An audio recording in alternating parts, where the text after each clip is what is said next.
Bismillahirrahmanirrahim. Assalamualaikum warahmatullahi wabarakatuh.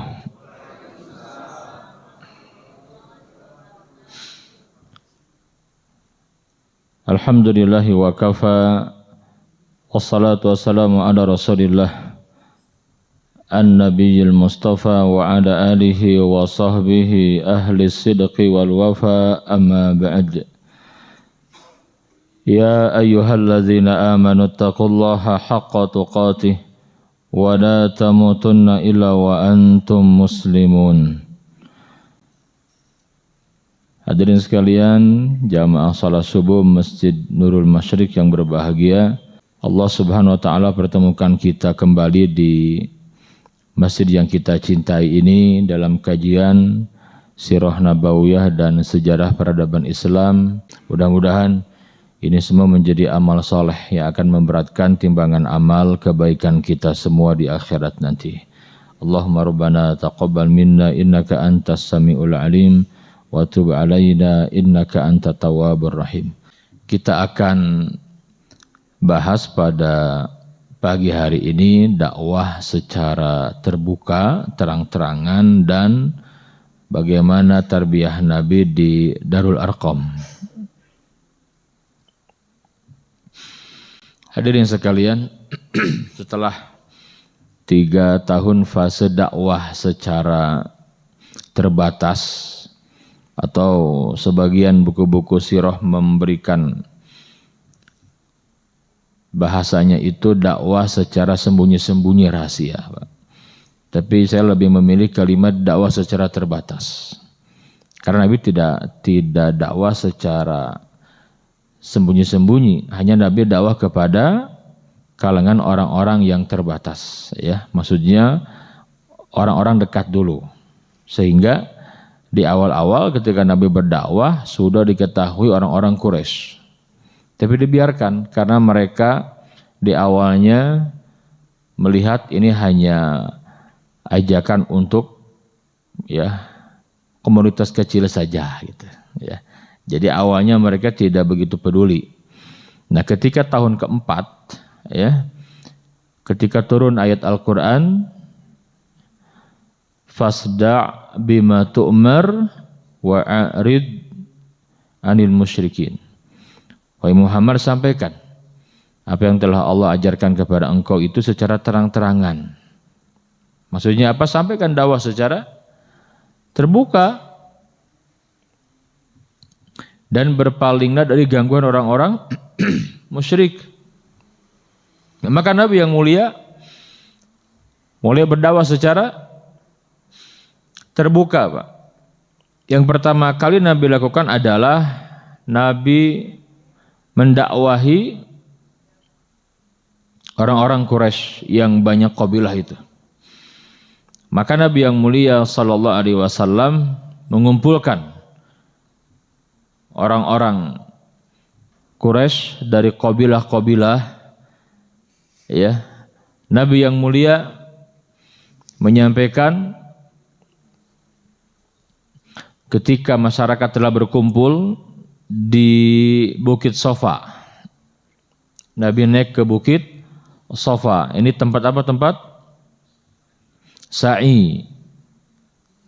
Ya, dulu di Sofa ini yang sekarang masuk ke area Masjidil Haram, Pak, itu dulu perkampungan.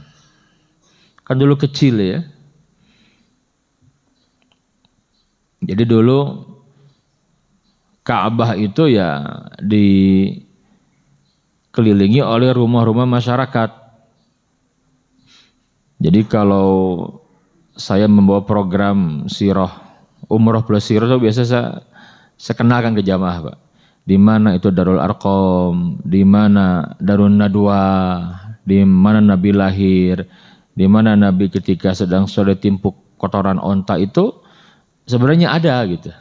Cuman karena mungkin kita nggak ngeh dan nggak paham saja. Jadi kalau ke sana kita keliling itu seperti di Madinah kita keliling ke Masjid Nabawi itu kan banyak tempat-tempat yang ada kaitan dengan Sirah Nabawiyah. Mungkin kita nggak ngeh kalau ada sebagian jamaah yang sering umroh, ketika hotelnya ya namanya Ilaf Thayyibah itu dekat ke Nabawi, Pak. Itu di depannya itu, di sampingnya itu ada namanya Saqifah Bani Sa'idah, taman. Saya ditanya, Ustaz kenapa ya itu kok gedung-gedung tinggi di sebelah, tapi itu enggak diapa-apakan gitu. Masih ada, Pak, taman, jadi ada pohon kurmanya itu. Tamannya kecil, enggak besar.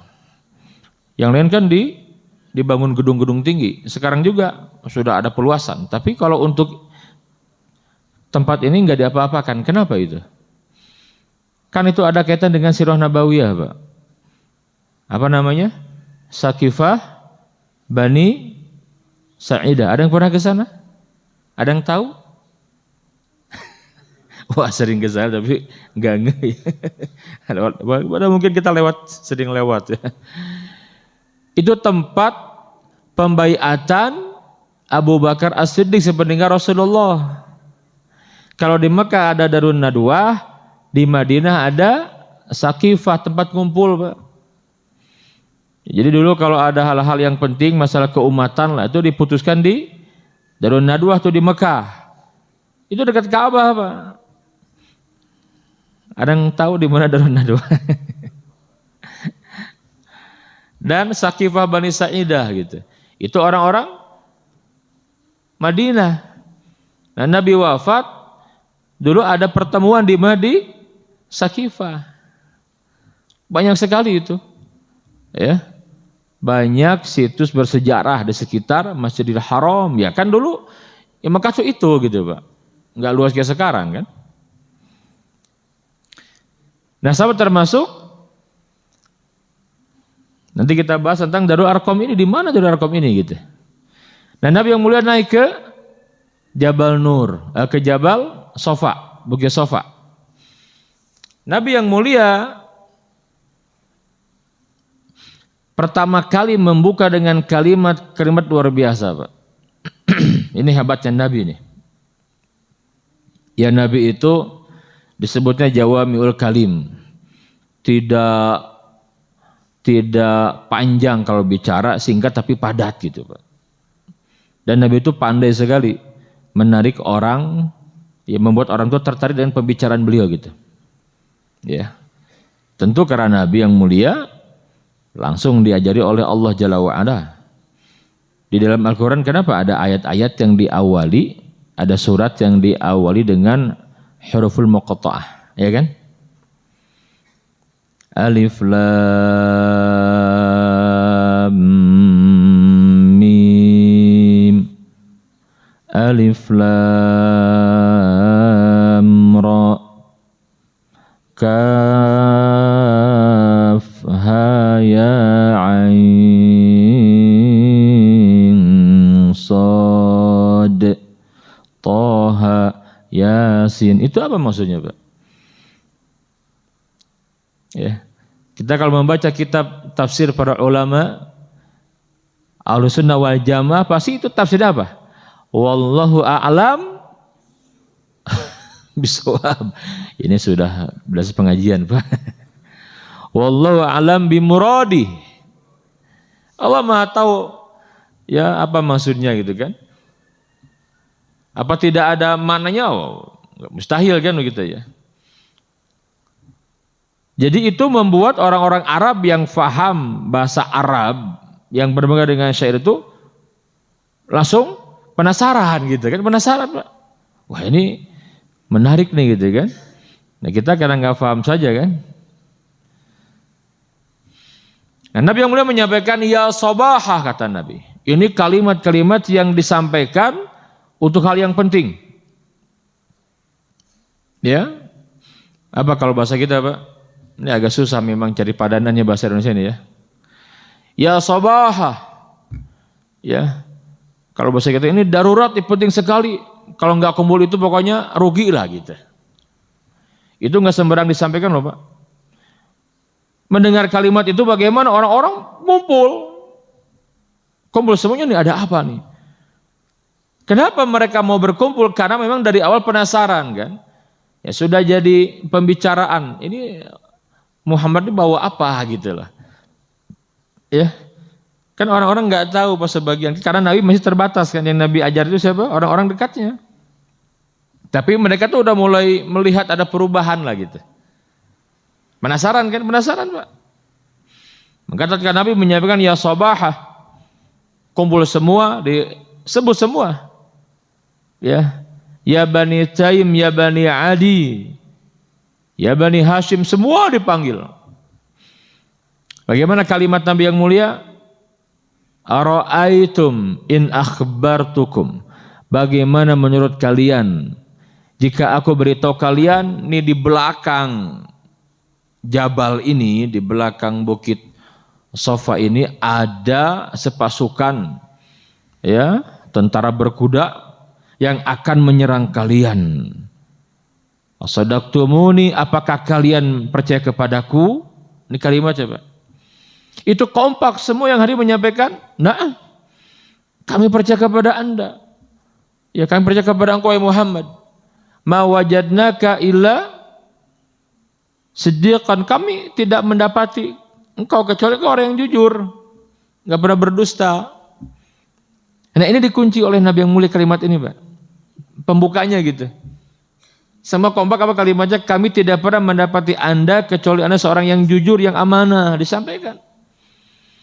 Maka Nabi yang mulia menyampaikan apa? Kata Nabi yang mulia, baik, aku berikan kabar kepada kalian, aku sampaikan, ini nadhirun lakum, aku ini pemberi peringatan bagi kalian. Ana Rasulullah, aku utusan Allah. Ya, aku mengajak kalian agar kalian beriman kepada Allah, meyakini bahwa ada kehidupan setelah kematian, ada akhirat setelah dunia, dan semua perbuatan kalian akan dimintai pertanggungjawaban. Ini kalimatnya, Pak. Ya, kalian akan dibangkitkan sebagaimana kalian bangun dari tidur. Itu mendengar kalimat-kalimat ini, Pak, orang-orang yang hadir itu heran. Ya. Nah, yang pertama ada reaksi, Pak. Ya, ada respon lah. Dari siapa? Dari orang dekat Nabi yang mulia, Pak. Keluarganya siapa namanya? Siapa namanya? Abdul Uzza. Siapa nama aslinya, Pak? Abu Lahab. Itu langsung berdiri, Pak. Apa kalimatnya? Ya. Taban anta ya Muhammad. Kurang ajar kamu wahai Muhammad. Alihadza jamatana, karena ini kamu ini kumpulkan kami. Kamu tidak tahu yang hari ini siapa? Yang bicara siapa? Pamannya sendiri, Pak. Abu Lahab, yang ketika Nabi lahir itu kan dia senang sekali, Pak. Marah gitu. Nabi diam, tidak bisa memberikan komentar, Nabi terdiam. Maka turunlah surat Al-Lahab. Nanti dalam kajian tafsir dan ulumul Quran ini menjadi satu ilmu tersendiri, namanya apa? Asbabun nuzul gitu. Nah, kalau kita nggak belajar sirah, kita nggak akan dalam memahami Al-Qur'annya gitu. Turun surat Al-Lahab. Bismillahirrahmanirrahim. Tabbat yada abi lahabi wa tab. Yang celaka bukan kau wahai Muhammad. Karena tadi menyampaikan taban laka anta ya Muhammad, celaka kau Muhammad. Kata Abu Lahab, dibalas sama Allah. Tabbat yada abi lahabi wa tab. Yang celaka bukan engkau tapi dia. Itu utus satu surat, Pak, turun. Ya. Nah, semenjak itu mereka bubar, ramailah Mekah, Pak. Ya. Ternyata Muhammad selama ini menyampaikan 3 tahun ini itu disampaikan, mengajak kita untuk ya mengikuti agama baru yang dibawa sama dia kan. Nah, jadi ramai, Pak. Ya. Nah, maka responnya bagaimana, Pak? Ya. Muncul kekhawatiran orang-orang Quraisy. Mereka bukan tidak tahu kebenaran, Pak. Mereka paham kebenaran. Mereka tahu. Kan tadi di awal sebutkan kan? Ditanya dulu. Kalau aku berikan kabar kepada kalian semua bahwa di belakang Bukit Sofa ini ada pasukan. Percaya mereka gitu. Nabi sampaikan, didustakan. Ya. Kenapa? Karena yang hadir waktu itu tokoh-tokohnya, Pak. Yang namanya tokoh itu punya banyak kepentingan. Mereka khawatir sekali, mereka paham ajakan Nabi yang mulia itu ke kemana gitu. Ya. Baik, hadirin sekalian. Nah, ketika semakin intens banyaknya gangguan dari orang-orang Quraisy, karena ketika Nabi terang-terangan dakwah itu ada apa? Ada respon. Ya. Sehingga yang pertama kali yang merasa terganggu itu para pembesar kalimat Qur'annya al-mala. Dan sepanjang sejarah selalu begitu. Jadi yang merasa terganggu dengan dakwah itu apa? Al-mala namanya, Pak. Golongan orang-orang yang punya kedudukan, yang khawatir terancam kedudukannya. Maka yang pertama kali merespon itu ya Abu Jahal tuh. Karena dia termasuk orang yang paling kuat pengaruhnya waktu itu. Ya, Abu Jahal, siapa lagi? Utbah ibn Rabi'ah, Suhail bin Amr, orang-orang topnya lah gitu. Yang menguasai Mekah, yang menguasai ekonomi itu dia. Dia terancam, khawatir, Pak. Dia berkurang pengaruhnya di Mekah. Ya. Nah itulah tantangan dakwah. Nanti orang-orang ini, Pak, ya, yang pertama apa? Yang pertama, mereka ketika terancam dengan dakwah Nabi yang mulia sallallahu alaihi wasallam ini, yang pertama kali mereka melakukan ya intimidasi, Pak. Jadi yang pertama itu karena Nabi yang mulia menyampaikan al-haq dakwah itu, maka mereka menyerang Nabi yang mulia. Jadi juru dakwah itu diserang pasti begitu, Pak. Ya. Bagaimana diserang Nabi itu dikatakan apa, Pak? Yang pertama Nabi dituduh sebagai orang gila. Ini yang pertama nih. Yang kedua apa? Tukang sihir. Yang ketiga apa? Dukun. Ini Quran menyebutkan tiga ini. Orang gila, apalagi? Tukang sihir dan dukun. Kenapa? Ini ada alasannya. Mereka menyebut orang gila. Kenapa? Quran disebutkan kalimatnya rajulun majnun. Orang gila itu majnun disebut dalam Quran itu kepada Nabi itu arahnya, Pak. Orang gila katanya. Kenapa? Karena mereka tahu perubahan Muhammad itu setelah dari Jabal Nur. Jangan-jangan Muhammad didatangi jin. Bahasa mereka itu mungkin nggak kesampaian jadi dukun gitulah. Jadi gila tuh gitu. Itu tuduhannya loh, Pak. Seorang yang sebelumnya disebut dengan Al-Amin. Itu kan luar biasa, Pak. Orang yang dipercaya, Pak. Tiba-tiba menyampaikan Islam, tauhid, dituduh sebagai orang gila, Pak. Yang kedua apa? Tukang sihir. Kenapa? Karena Nabi membacakan ayat Quran dan luar biasa pengaruhnya gitu ya. Kata mereka ini sihir ini gitu. Orang banyak terpengaruh. Ada anak yang kemudian berpisah dari orang tuanya, adik dan kakak juga kemudian berpisah, suami istri juga ada yang berpisah. Kata mereka ini sihir ini. Yang ketiga apa? Dukun. Kenapa dukun? Karena ini Muhammad punya pengaruhnya besar sekali gitu. Kan dulu tuh dukun, Pak. Nah dari tiga ini, Pak, orang gila, dukun, tukang sihir, ini yang mereka sadar sendiri kan, terutama Utbah itu ketika dialog sama Abu sama Abu Jahal. Ini lucu sekali gitu. Mereka menyambut begini. Ini kalau Muhammad dibilang orang gila, masa dia gila? Kan kita tahu orang gila seperti apa kan? Gak mungkin gitu. Nanti kita diketawain. Terus kalau tidak pas orang gila apa? Dukun.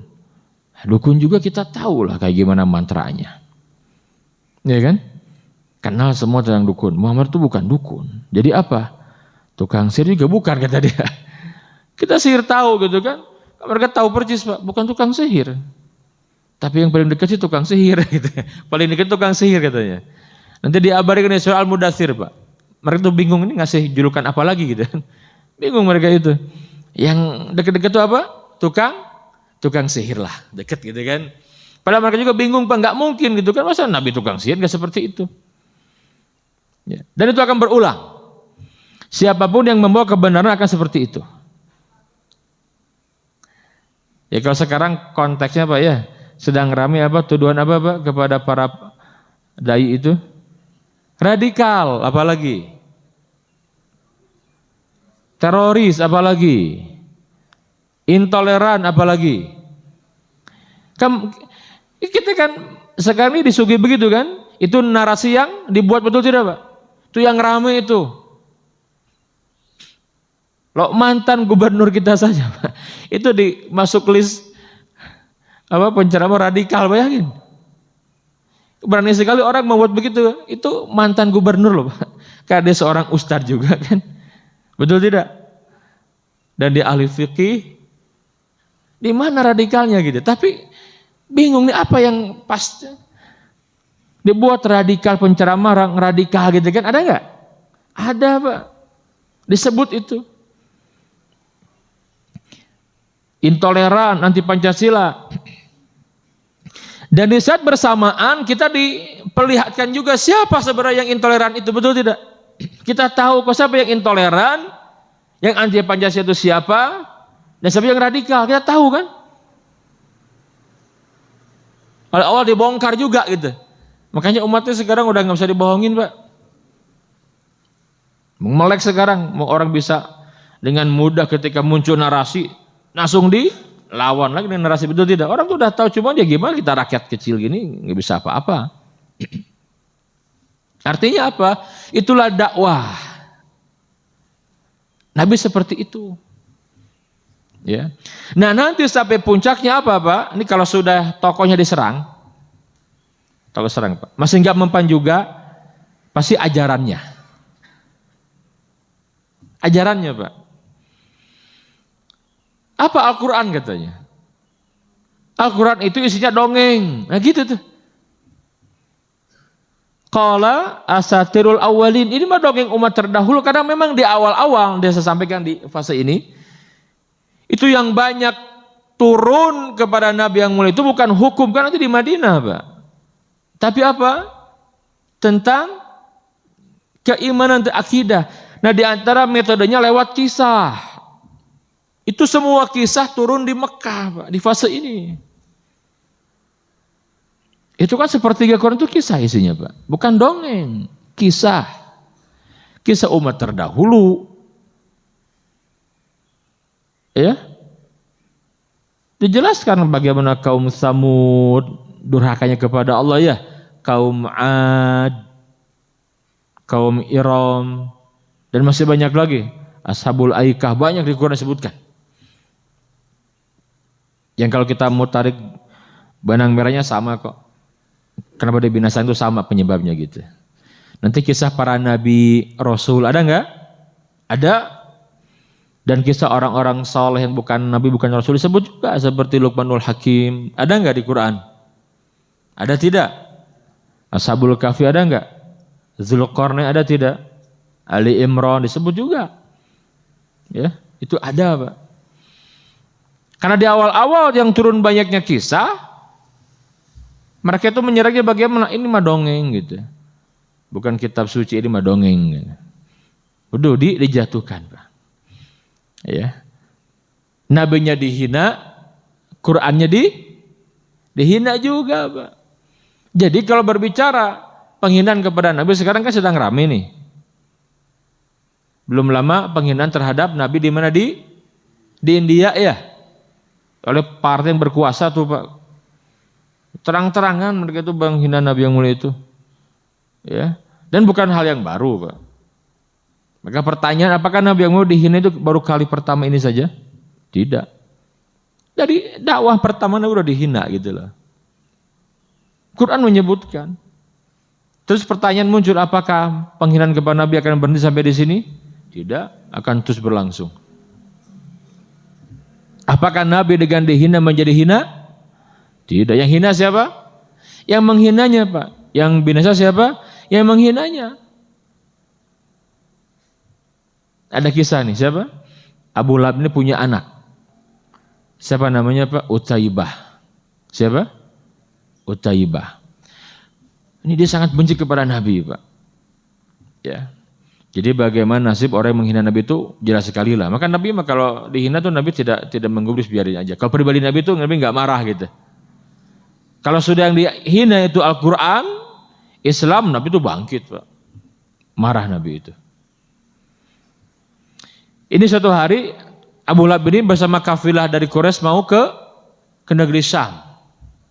Mau ke negeri Syam. Biasa mereka itu rihlah. Di Quran dijelaskan ya. Li'ila fi Quraisy ila fihim rihlata syita wasayif. Itu apa maksudnya? Dagang itu, perjalanan dagang Pak. Nah ketika berkumpul di Mekah, ini sudah setelah dakwah ini Pak. Karena luar biasa ini, tensinya lah gitu ya. Waduh luar biasa panas di Mekah itu gitu ya, waktu itu ramai sekali. Nah Utaibah ini Pak bersama Abu Lahab, berarti apanya Pak? Kan putra Abu Lahab itu siapanya Nabi ini? Sepupu Nabi Pak. Bilang begini, ya Abi, wahai ayahku, aku ingin mengucapkan kalimat-kalimat yang membuat sempit dada Muhammad. Bayangkan. Dia datang, Pak. Orang ngumpul. Nabi sedang ya mau jalan ke Masjidil Haram gitu. Datang langsung, ya Muhammad, begitu nggak sopan. Ya Muhammad, nih lihat nih, aku ini saudaramu. Itu kalimatnya. Aku ingkar, aku kufur kepada Al-Quran yang turun kepada kamu, yang dengannya kamu merasa berada di atas kebenaran. Al-Quran itu apa? Hanya kumpulan longeng-longeng terdahulu saja dihina. Terus, udah puas Pak. Nabi tidak membalas. Nabi diam saja. Nabi diam saja. Orang itu tertawa semuanya Pak. Kata Nabi, sudah selesai kata Nabi Pak. Sudah katanya. Nabi angkat tangan ke atas. Doa apa doanya? Allahumma sallit alaihi kalbun min kilabik. Doanya Pak. Ya Allah, lihat doa Nabi. Sallit alaihi, kuasakanlah dia. Kuasakanlah atasnya. Kalbun min kilabik, anjing dari anjing-anjingmu. Ini doa siapa Pak? Hadis yang sahih Pak. Kalau sekarang gimana kira-kira? Ini kadrun ini luar biasa gitu kan begitu sekarang. Nah bisa begitu Pak sekarang? Betul tidak? Karena sekarang kita nggak utuh menyampaikan Nabi yang mulia Pak. Nabi itu lembut. Kalau dihina pasti Nabi memaafkan. Gitu yang disampaikan narasi, betul tidak? Itu benar Nabi seperti itu. Tapi jangan tinggalkan. Jangan dibuang kisah-kisah di mana Nabi tegas Nabi itu Pak. Itu mendengar itu Pak. Itu Abu Lahab gemeter takut Pak. Tatkala Utaibah kembali itu. Kamu tuh ngomong apa tadi gitu loh. Ya aku sampaikan aja, aku hina katanya Muhammad dan aku rendahkan Al-Quran itu. Terus apa doanya tadi? Ya kan tadi engkau dengar sendiri wahai ayahku. Masa aku katanya akan dibinasakan oleh anjing gitu. Ketawa semua Pak. Kata Abu Lahab, dia Muhammad. Aku khawatir jadi kenyataan itu. Abu Lahab tahu doanya Pak. Takut sekali Pak. Dan benar saja. Ketika Sampai di Yordan, kalau sekarang Yordan itu, di Zarqa nama itu ada lembah, tempat binatang buas berlalang Pak. Itu Allah takdirkan apa? Abu Lahab dan rombongannya ini Pak, dia istirahat di sana gitu. Datang seorang pendeta Pak, kaget kata pendeta itu, kalian ini tidak tahu ini tempat seperti apa? Nggak tahu lah, ngapain tinggal di sini? Ya kami ini capek, kelelahan, istirahat di sini lah, bermalam di sini, besok kita lanjutkan. Loh, kenapa tidak cari yang lain? Loh kenapa? Ini tempat sering dilewati oleh binatang buas. Banyak serigala, banyak anjing. Waduh itu langsung takut itu si Abu Lahab itu Pak. Tuh kan apa kau katakan katanya. Takut sekali dia. Langsung mana anakku? Utaibah kemari. Dia minta tolong Utaibah dijaga, dilindungi. Kata yang lain, tenang, jangan khawatir. Kita akan jaga dia tempat, kalau tidur nanti dia di tengah saja, kamu yang akan menjaganya. Enggak mau. Sekarang barang-barang turunkan dari unta itu, tumpuk ke atas. Biar anakku tidur di atas saja. Oke, ditumpuk Pak, tidur di atas siapa? Utaibah. Malam-malam nih, yang menceritakan ini siapa namanya? Habbar ibn Aswad, sahabat Nabi. Nanti masuk Islam setelah Futuh Mekah. Dia baru masuk Islam waktu ini. Habbar ibn al-Aswad, sahabat Nabi. Dia menceritakan, karena dia ikut di rombongan itu. Malam-malam, tengah malam aku terbangun. Kenapa? Karena ada yang datang. Kayak binatang apa gitu kata dia tuh. Aku buka mata, kaget Pak. Dia melihat anjing buas. Kayak serigala begitu. Aduh, aku gak bisa bergerak kata dia. Dicium itu. Dari ujung kaki sampai kepala dicium Pak. Kan anjing gitu kan, dicium, tapi dia nggak ngapain, pindah ke yang kedua, terus semua digituin Pak. Udah semua kan kaget, si anjing ini lihat ke atas gitu loh, dia langsung naik, loncat. Apa di sana itu ada siapa? Utaibah Pak, dicium, pas sampai ke kepala langsung dia terbuka, langsung diterkam dan binasa di sana. Itu luar biasa, maka Abu Lahab itu takut sekali Pak. Ya. Penghina siapa? Rasulullah itu begitu Pak. Di Denmark itu yang membuat karikatur. Bapak tahu bagaimana nasib sebelum ini ya kan ada yang menghina tuh. Bagaimana nasibnya Pak? Tahu tidak? Apa? Tabrakan dan terbakar. Tabrakan mobilnya dan dia terbakar, hangus, gosong di dalamnya Pak. Ini zaman sekarang, dari masa ke masa Allah tampakkan begitu. Jadi sebenarnya kita tidak membela, udah pasti Allah membela, betul tidak? Pasti Pak. Cuman kan kita dipertanyakan keimanannya, betul tidak? Ketika Nabi dihina, dicaci, dimaki, kita diam saja Pak. Kemana iman kita, betul tidak? Pasti akan Allah menjaganya gitu. Ya. Nah kembali Pak, itulah Al-Quran dihina begitu. Yang terakhir apa? Kalau sudah tokohnya dihina, dituduh, ya. Yang kedua apa? Ajarannya direndahkan. Kan begitu. Sekarang kan Islam begitu Pak. Apa sekarang yang dibuat narasi negatif tentang ajaran Islam? Apa sekarang? Syariat apa Pak? Yang digambarkan jelek sekali apa? Khilafah, apalagi? Ini aneh dengan ini Pak. Ngomong ini langsung aja kayak penjahat kelas kakap gitu. Betul tidak? Ngeri sekali Pak. Bicara khilafah itu penjahat kelas kakap yang dibenturkan dengan Pancasila. Seakan-akan bertentangan. Betul tidak? Wah ngeri sekali itu. Apalagi Pak? Jihad. Betul tidak? Orang gak berani bilang jihad. Padahal negeri ini gak akan merdeka kalau tidak ada jihad. Betul? Takut sekarang Pak. Apalagi Pak? Apalagi Pak? Halo? Banyak tidak yang dibuat narasi buruk? Banyak Pak. Tokohnya dibuat, kalau bahasa sekarang apa? Dibunuh karakternya gitu. Ajarannya dibuat narasi yang negatif. Dulu tuh begitu sama. Gak ada yang aneh. Makanya kalau para dai yang paham tuh gak aneh Pak. Justru ini ladang banyak pahala, ladang bersabar, betul tidak? Nggak apa-apa, orang kita juga akan mati kok. Ya, semua juga sudah berlalu, nanti biar sejarah yang mencatat gitu kan ya. Yes. Apakah kita dicatat dengan tinta emas karena karya besar kita, karena istiqomahnya kita, atau dicatat ya, yang mana umat akan tahu nanti bagaimana kita berada di posisi mana, itu jelas sekali, Pak. Yang terakhir apa? Intimidasi kepada pengikut. Nah ini udah main keras aja, Pak, nanti untuk mengancam gitu kan. Maka nanti pada fase ini, Pak, itu para sahabat ditekan, Bilal disiksa, Ammar bin Yasir disiksa, Pak, sampai Sumayyah terbunuh, Pak. Sumayyah itu kan syahidah pertama dalam Islam, Pak. Udah berani mereka, kalau sudah diserang tokohnya nggak pengaruh juga, ajaran diserang makin kuat, makin solid, fisik. Ancaman apa? Fisik, Pak.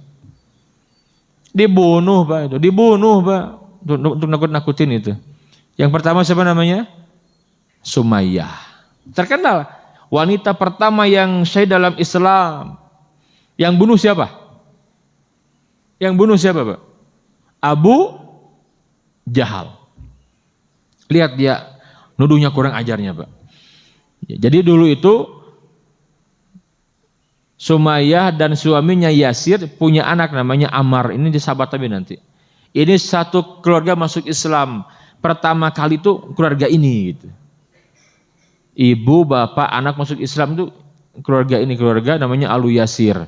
Ada Ammar bin Yasir, ada Sumayyah, ada Yasir. Yasir disiksa, Pak. Ammar disiksa, Pak. Termasuk Sumayyah. Bagaimana kata si Abu Jahal? Sumayyah kemari katanya. Aku tahu kenapa kamu masuk Islam ikut Muhammad. Ya. Kamu naksir Muhammad kan? Coba bayangin, Pak. Kamu gak ngaca, kamu siapa? Digituin gimana, Pak? Marah, Pak. Diludahi Abu Jahal, marah, diambil tumbak dan dibunuh, Pak. Ditusuk begitu dari kemaluan sampai ke belakang. Di hadapan siapa? Di hadapan Ammar dan suaminya, Pak. Ammar itu luar biasa tergoncang jiwanya, Pak. Kemudian Yasir juga meninggal juga disiksa. Sampai Ammar itu kemudian ya karena goncangan jiwa wajar ya. Ibunya, bapaknya dibunuh di hadapannya, Pak. Dipaksa kufur, tanpa sadar dia keluar kalimat kufur gitu loh. Keluar menghina Allah dan Rasulnya, kata Abu Jahal, kalau kamu menghina Allah dan Muhammad, aku bebaskan kamu. Dia luka sadar dia menghina. Tatkala sudah selesai, sadar kaget Ammar. Ammar sedih, Pak. Datang menemui Nabi yang mulia, ya Rasulullah, halatu ya Rasul, celaka aku. Kata Nabi, kenapa wahai Ammar? Ya Rasul, engkau tahu sendiri, ibuku dibunuh, ayahku dibunuh ya Rasulullah. Aku disiksa. Terus di luar kesadaranku aku disiksa, aku mengikuti kemauan mereka ya Rasulullah. Apa maksudnya? Aku mengucapkan kalimat kufur ya Rasulullah. Nabi kaget, Pak. Kata Nabi, wa kaifa tajidu qalbaka ya Ammar. Oke, sekarang bagaimana kondisi hatimu wahai Ammar? Yang ditanya apa, Pak? Hati. Kata Ammar, mutmainnun bil iman ya Rasulullah, hatiku tenang dengan keimanan. Turun ayat Quran, surat An-Nahl. Ya. Apa maksudnya, Pak?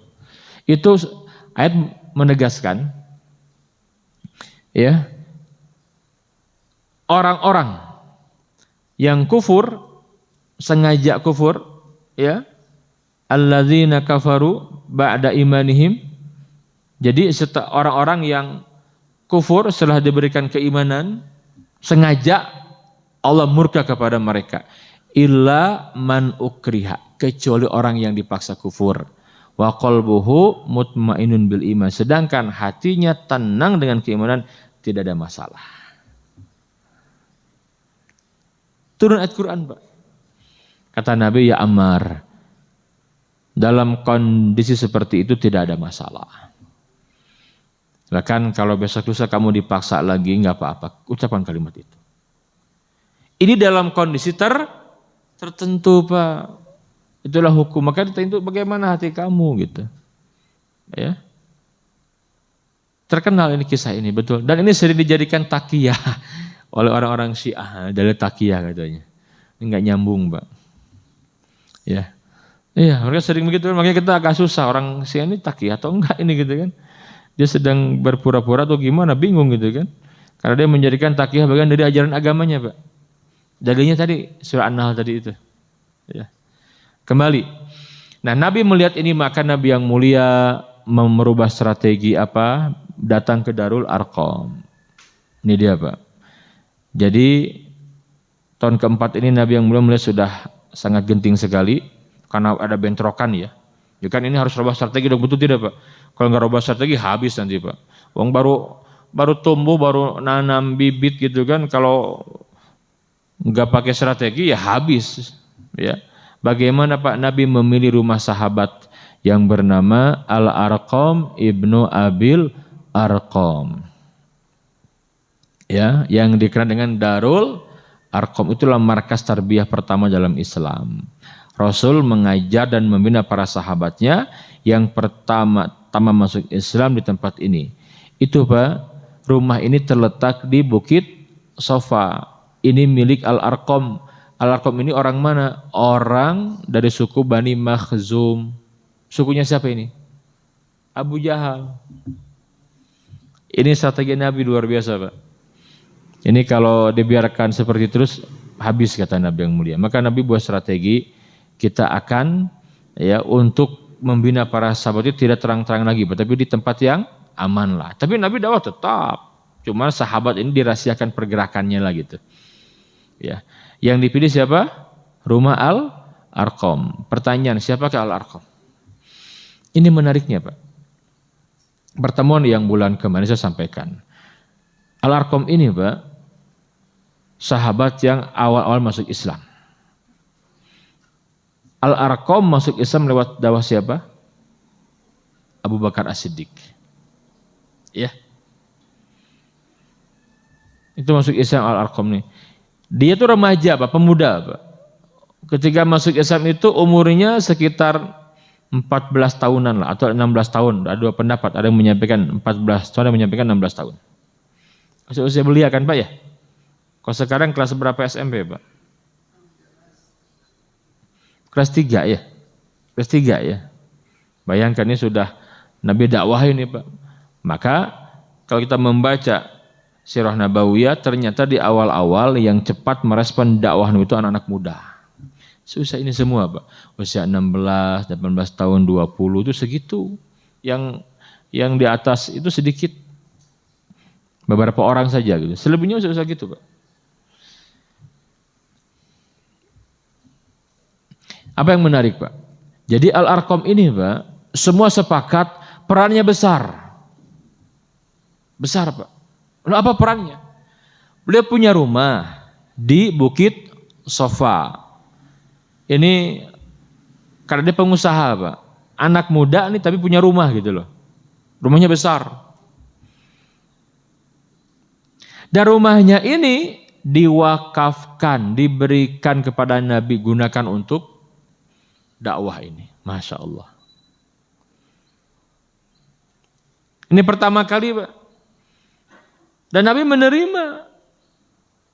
Maka dikenal Darul Arqam.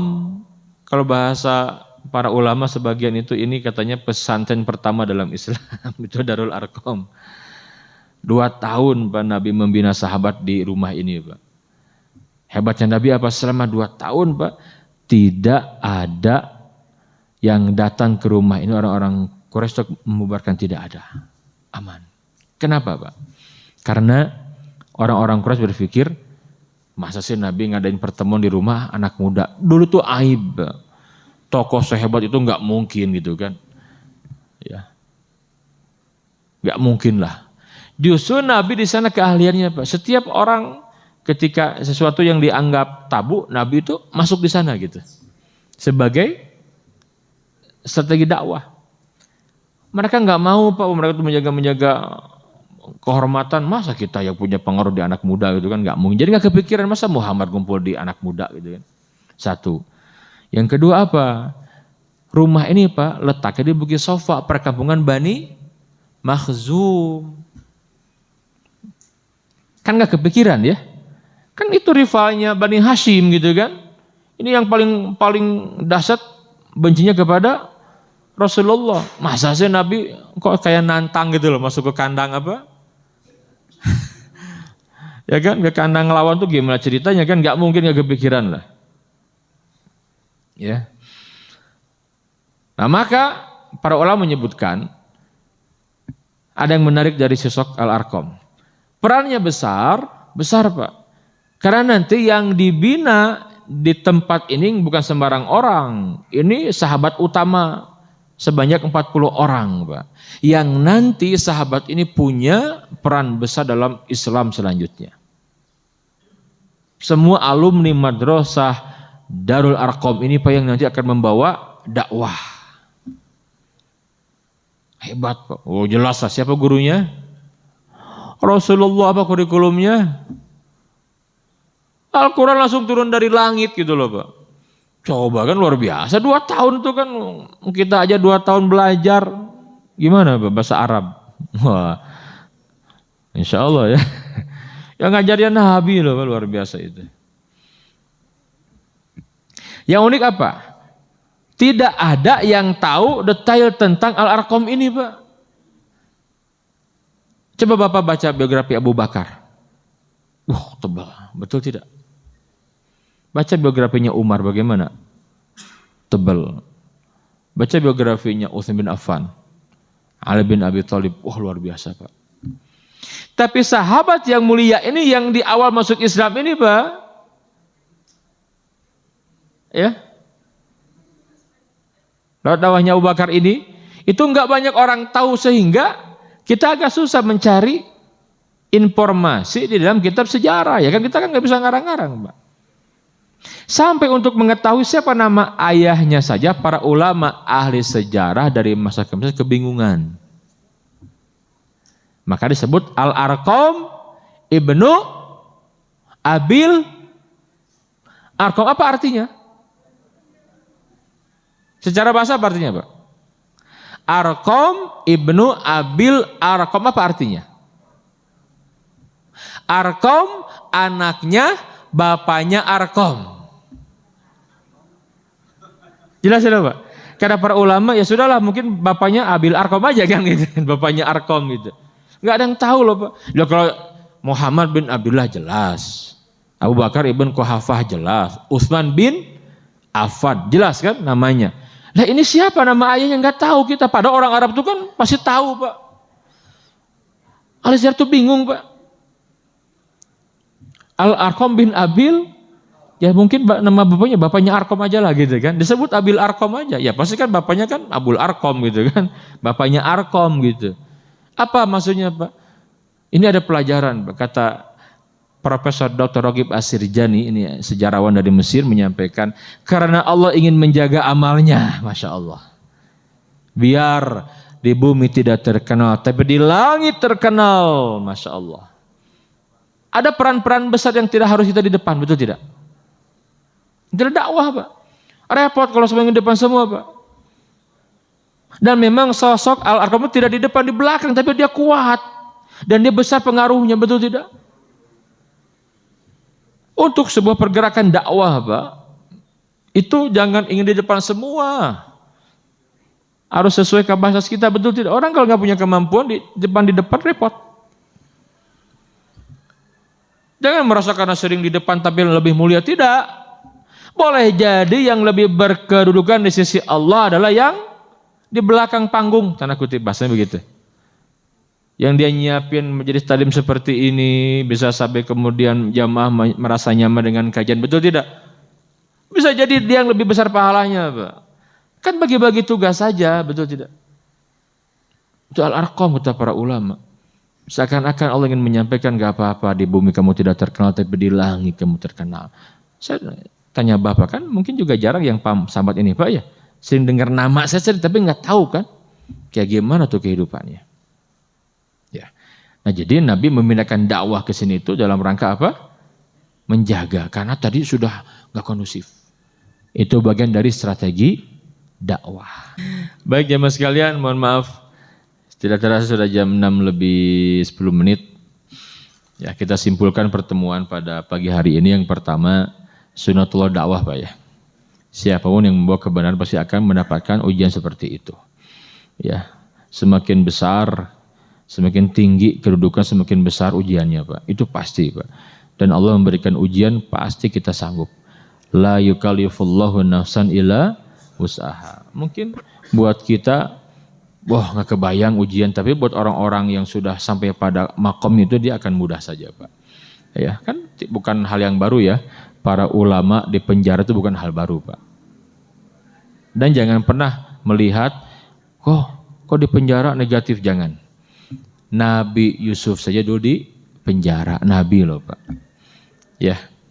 Buya Hamka di penjara tidak? Di penjara. Sayyid Qutb yang nulis kitab Fi Zilalil Quran di penjara. Ibnu Taimiyah di penjara, banyak di penjara, Pak. Nanti sejarah yang akan mencatat. Justru yang menghalangi dakwah yang dia akan menjadi sampah peradaban. Tapi orang-orang yang terdepan membela dakwah dia akan mulia dengan pengorbanannya. Yang kedua apa? Yang kedua, ya kita penting buat strategi, Pak ya. Iya, harus. Dakwah kalau nggak pakai strategi habis, Pak. Yang sekarang kan umat Islam masih senang bereporia, Pak. Masih senang ngumpul banyak rame gitu kan. Jadi tidak mengakar, makanya ketika ada ombak habis semua. Kata Nabi itu kali seperti kagusa isail gitu ya. Baru rame saja senangnya, belum jadi kekuatan gitu kan. Itu umat Islam sekarang begitu ujiannya, Pak. Ya memang harus terus dibina dengan dalam, dengan sungguh-sungguh umat Islam ini. Ya, tidak hanya senang ngumpul euforia dengan yang sifatnya temporal, jangan ya. Harus baik strategi. Yang ketiga apa? Yang ketiga, untuk punya peran besar dalam dakwah tidak mesti di depan, Pak. Inilah Al-Arqam. Dia tidak dikenal, bahkan ada sejarah pun kebingungan ini siapa, seperti apa kita nggak tahu banyak. Bapak baca dalam sirah sahabat, itu jarang disampaikan sahabat ini. Kalaupun ada hanya beberapa baris saja, Pak. Nah kan kita nggak bisa ngarang-ngarang sejarah, Pak. Kalau ada info kita sampaikan kan, kalau nggak ada kan nggak bisa. Kita jauh dari mereka hidupnya kok. Nah ini susah sekali melacak siapa beliau ini. Tapi perannya besar, sepakat semua. Ya, peran dengan wakaf dengan harta itu besar sekali Al-Arqam ini, Pak. Sampai dakwah di awal itu menjadi kokoh orang-orang yang ditarbiyah Nabi itu. 40 sahabat itu yang terakhir siapa, Pak? Yang alumni madrasah ini. Umar bin Khattab dan Hamzah ibn Abdul Muttalib. Itu yang dibina terakhir. Karena setelah Umar, Hamzah masuk Islam itu kata Umar, ya Rasul, sudah sekarang terang-terangan kita ngajarnya di Masjidil Haram. Nah gitu Umar itu. Ngapain di sini katanya? Sudah berhenti saja di sini, kita buat halakoh gitu kan. Ngajar di Masjidil Haram sajalah gitu. Ramikan Masjidil Haram.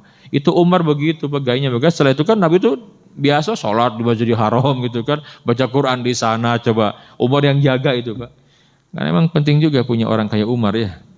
Nah, jadi nanti kita bahas selanjutnya bagaimana dampak dari keislaman Umar dan Hamzah. Ya ini yang disampaikan, mudah-mudahan kita semakin mengenal Rasulullah dan minimal kita punya semangat untuk meneladani Rasulullah sallallahu alaihi wasallam. Subhanakallahumma wa bihamdika asyhadu an la ilaha illa anta astaghfiruka wa atubu ilaik. Assalamualaikum warahmatullahi wabarakatuh.